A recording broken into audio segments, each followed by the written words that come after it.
Hello everyone, welcome back to this channel. मैं doctor Anita. आज हम बीएड सेकेंड ईयर का जेंडर स्कूल एंड सोसाइटी जो आपका सब्जेक्ट है उसकी 4th यूनिट में हम डिस्कस कर रहे हैं 4 feminist approaches to educational intervention.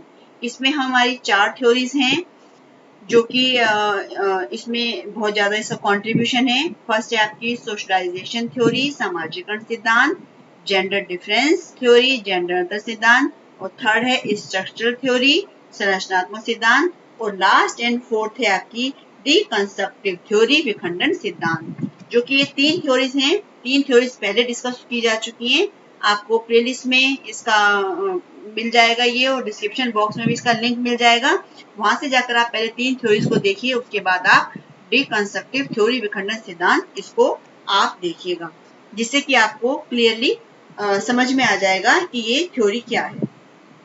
तो जो हमारी ये चारों थ्योरीज हैं, इस थ्योरी में एक तरफ जो है संरचनावादी, जहां पर कुछ पावर्स, जो हमारा स्ट्रक्चर है उस स्ट्रक्चर में कुछ पावर्स हैं, और वो पावर्स जो हैं अधिक या कम स्थायी मानते हैं उनमें। और इसके बाद हमारा ये है आपका विखंडन सिद्धांत। इसमें आप इसके नाम से समझ रहे हो, विखंडन यानी खंडन करना, किसी चीज को उसके टुकड़े करना, उसका विभाजन करना। डिकंस्ट्रक्टिव, कंस्ट्रक्टिव नहीं, डिकंस्ट्रक्टिव, उसको डिकंस्ट्रक्टिव करना। तो यहाँ पर ये इनका जो डिकंस्ट्रक्टिव थ्योरिस्ट हैं, इनका ये मानना है कि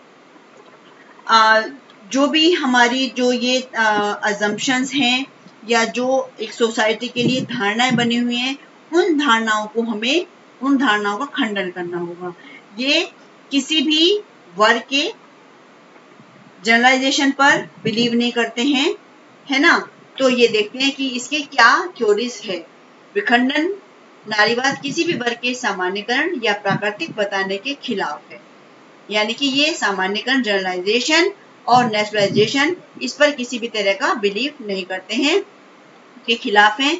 और इस तथ्य को सामने रखते हुए ये सब समाज द्वारा निर्मित वर्ग है, समाज ही इसे बनाए रखने में मदद करता है। उनका कहना है कि ये जो सब कुछ है, ये हमारी सोसाइटी ने ही इसको फ्रेम किया है, और इसी को मेंटेन करने में भी हमारी जो सोसाइटी है, वो सोसाइटी पूरी उसकी हेल्प करती है। तो जो deconstructive feminist recommend to dismiss all previous created power relations. तो ये जो विखंडनवाद है, ये जो पहले से जो सत्ता में बनी आ रही पावर्स हैं, उस पावर को खत्म करने की, खंडित करने की सिफारिश करती हैं। और वह इस प्रकार सभी जो भी हमारी जो अजम्पशंस जो प्रचलित हैं सोसाइटी में, जैसे कि लैंगिकता, जेंडर, नस्ल, वर्ग, इसमें व्यवधान उत्पन्न करने के लिए विभिन्न विधि को भी प्रयुक्त करते हैं। जो यहाँ पर कहने का मतलब है कि इनका ये मानना है कि जो हमारे पास जो यदि हम करिकुलम की यहाँ पर बात करते हैं, तो ये इनका मानना है कि जो स्टूडेंट्स हैं, उनको पहले से ही जो उनके पास लेसन्स हैं, स्ट्रक्चर्ड लेसन है, उन स्ट्रक्चर्ड जो लेसन है उनको डिकंस्ट्रक्ट करना सिखाया जाना चाहिए। यदि वो पहले जो तैयार उनके पास रेडीमेड मीनिंग्स होते हैं, रेडीमेड कंसेप्ट है, उसको एक्सेप्ट करने के बजाय जो स्टूडेंट्स हैं, वो पहले से ही जो उनका नजरिया है उस पर पुनः कार्य करके फिर नए जो ऑप्शन है, उन ऑप्शन को वो ढूंढे, और उस ऑप्शन को सोसाइटी को भी बता पाए। मतलब कहने का मतलब ये है कि जो हमने एक बार फ्रेम कर दिया, तो ये ऐसा नहीं कि उसको वो फ्रेम कर दिया बस वो लकीर का फकीर बनना है, नहीं। उसको वो यदि जो थ्योरी गलत बनी हुई है, उस थ्योरी को हमें डिकंस्ट्रक्ट करना है, उस थ्योरी को तोड़ना है। जैसे कि सिखाया जाए फाइट फॉर राइट, अपनी सही के लिए लड़ना। और जो संरचनावादी, जो हमारा जो हमने इससे पहले डिस्कस किया था, संरचनावादी सिद्धांत, उसकी तरह ही जो ये विखंडन है, डिकंस्ट्रक्टिव है, इसमें भी जो एजुकेशनल इंटरवेंशन है, उसमें काफी मात्रा में ऑप्शनल लेसन्स और न्यू एक्सप्लेनेशन पर डिपेंड रहते हैं।